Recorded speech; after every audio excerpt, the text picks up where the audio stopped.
ध्यान से सुनिएगा, छोटी सी गाथा है, उसके बाद हम अपनी मस्ती में एक भैंडी भजन बोलेंगे, सुनना ध्यान से सुनिएगा इसको। जो सुदामा जी थे बड़े ही ज्ञानी ध्यानी पंडित जी थे अपने समय में।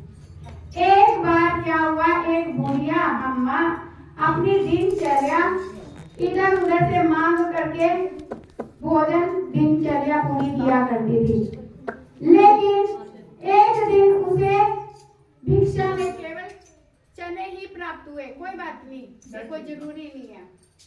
तो एक दिन क्या हुआ कि उसे भिक्षा में केवल चने ही प्राप्त हुए, तो उसने प्रभु जी का प्रसाद सोच करके उन्हें नतमस्तक किया और कहा कि प्रभु आज इसी से ही गुजारा कर लेंगे, जैसी तेरी इच्छा। ये तो सब्र की बात होती है ना, हम लोग सोचते हैं इतना आ गया और भी इकट्ठा हो जाए, तो अपना भरता ही नहीं हमारा। तो उसने माता जी ने क्या किया, उन चनों को बड़ी अच्छी तरह से, क्योंकि उसके लिए तो बहुत कीमती थे, वो बोले रात को भूख लगेगी तो इन चनों को मैं खा करके अपना भरण पोषण कर लूंगी। लेकिन वो उन चनों को अपने सिरहाने पर रात को सो गई, और प्रभु की लीला तो देखिए, उसी रात को उसके घर में आकर के चोर घुस गए। चोरों की नजर और तो कहीं नहीं गई, उस पोटली पे गई जहाँ माँ के पास वो पोटली पड़ी थी। उन्हें लगा कि इसमें जरूर हीरे जवाहरात होंगे, चलो आज इन्हीं पे हाथ साफ करते हैं।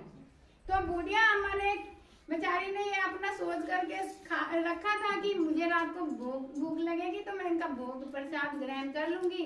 लेकिन प्रभु की लीला कुछ और थी, वो उनको चुरा करके चोर जो थे चनों को दूर ले गए।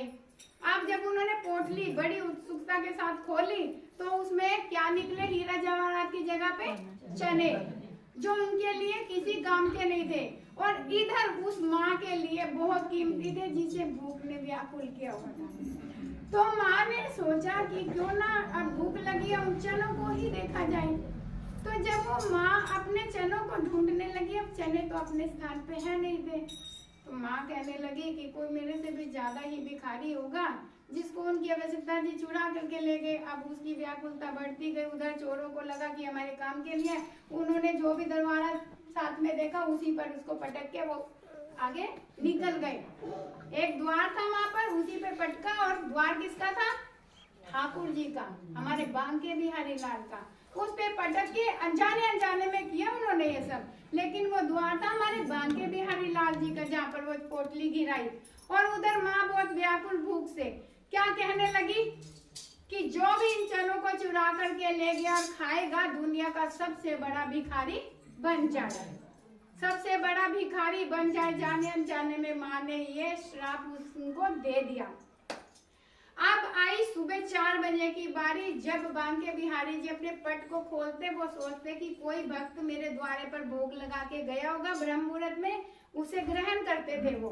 तो उधर जो सुदामा जी थे, उनको ये सारा दृश्य दिखाई दे रहा था कि अब मेरा जो दोस्त है, मित्र है, वो इस चनों को ये सोच करके ग्रहण करेगा कि किसी भक्त ने भोग के लिए, प्रसाद के लिए मेरे लिए रखे है।